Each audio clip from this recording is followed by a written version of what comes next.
A staged parking lot fight goes viral and millions get angry. But here's the twist. That anger wasn't real, but the profit was. Welcome to the world of rage baiting. In the summer of 2023, a video appeared online. A woman screaming at a teenager in a grocery store parking lot over a political t-shirt. It exploded, 50 million views in 48 hours. Comment sections boiled over, news outlets dissected it, and everyone had an opinion. But here is the uncomfortable truth. The video was staged. It was a calculated piece of content designed to do one thing: make you angry. And it worked. This is rage baiting, a phenomenon that has become the dominant currency of the digital attention economy. It is not a glitch. It is a feature. Platforms like Facebook and TikTok have optimized their algorithms to prioritize content that triggers high arousal emotions. A 2021 study found that each additional word of moral outrage in a post increased its sharing likelihood by 67%. Rage baiting is the industrial-scale exploitation of this biological vulnerability. Anger is often called a negative emotion, but that is misleading. Evolutionarily, it is a survival tool. It mobilizes the body for action, releasing cortisol and adrenaline, sharpening focus, and preparing you to fight. In the digital world, this translates directly into engagement. Clicking, sharing, commenting. A landmark study by neuroscientist Dr. Molly Crockett at Yale revealed that expressing moral outrage on social media activates the brain's reward circuitry, specifically the nucleus accumbens, the same region involved in addiction to drugs and gambling. Getting angry online is literally pleasurable. The researchers found that participants who expressed outrage showed increased reward-related brain activity, which predicted their likelihood of sharing the content. This creates a feedback loop. The algorithm learns that anger keeps you hooked, so it serves more of it. Rage baiting exploits this loop by manufacturing the stimulus that triggers the chemical hit. Dr. Jennifer Verdolin, a behavioral ecologist, draws a fascinating parallel between rage baiting and supernormal stimuli in animal behavior.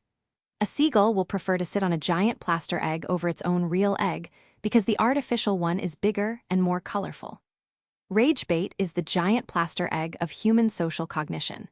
It exaggerates cues that signal threat or injustice so powerfully that we cannot look away. This is not an accident, it is design. Content creators deliberately amplify the emotional volume, adding inflammatory language, misleading headlines, or staged conflicts to trigger an instinctive reaction. The result? You click, you share, you comment. The platform wins. Your brain, wired for survival, treats this manufactured outrage as a genuine threat. But the threat is not real, only the engagement is. And that engagement is precisely what fuels the multi-billion-dollar rage economy. The rage-baiting industry is not a fringe phenomenon. It is a multi-billion-dollar ecosystem. A 2023 investigation by the Center for Countering Digital Hate found that just 12 superspreaders of hateful content on Facebook were responsible for 65% of all engagement with anti-vaccine material and hate speech. These accounts, often run by professional content farms, earned an estimated $12 million annually from ad revenue alone.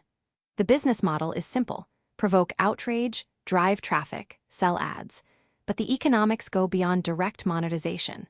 Political campaigns, advocacy groups, and even mainstream media have learned that anger is the most reliable driver of clicks. A 2018 study found that anger-inducing headlines were shared 30% more often than neutral ones, regardless of the article's content. The implication is stark.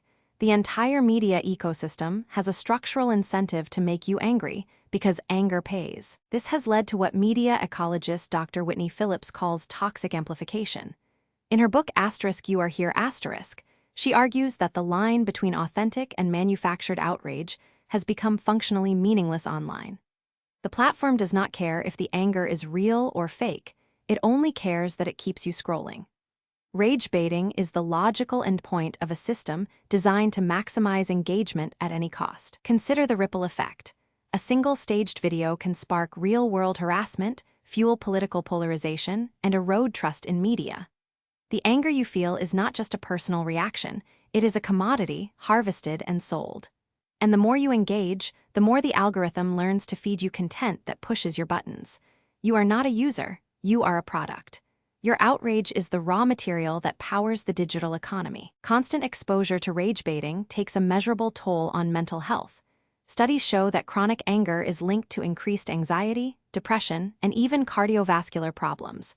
But the effects go deeper. When you are repeatedly exposed to manufactured outrage, your threat detection system becomes hypersensitive. You start seeing enemies everywhere, even where none exist. This erodes your sense of safety and belonging. Moreover, rage baiting exploits cognitive biases like negativity bias, our tendency to pay more attention to negative information, and confirmation bias, which makes us seek out content that reinforces our existing beliefs. The result is a feedback loop of escalating anger and distrust. You are not just getting angry, you are being conditioned to stay angry. And that conditioning is profitable for the platforms, but costly for your well-being. So how do you break free? Awareness is the first step. Recognize that rage bait is designed to hijack your attention and that you have a choice. When you feel that surge of anger, pause, ask yourself, is this content designed to manipulate me? Is the outrage authentic or manufactured? Research suggests that simply labeling an emotion can reduce its intensity. You can also curate your feed. Follow accounts that prioritize accuracy over outrage, and mute or block those that don't. Platforms are beginning to respond, too. Some now label staged content or limit the reach of inflammatory posts. But the most powerful tool is your own attention. Every click is a vote for the kind of internet you want.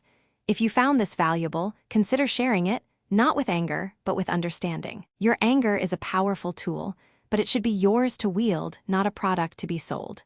Stay curious, stay critical, and remember, the algorithm works for you, not the other way around.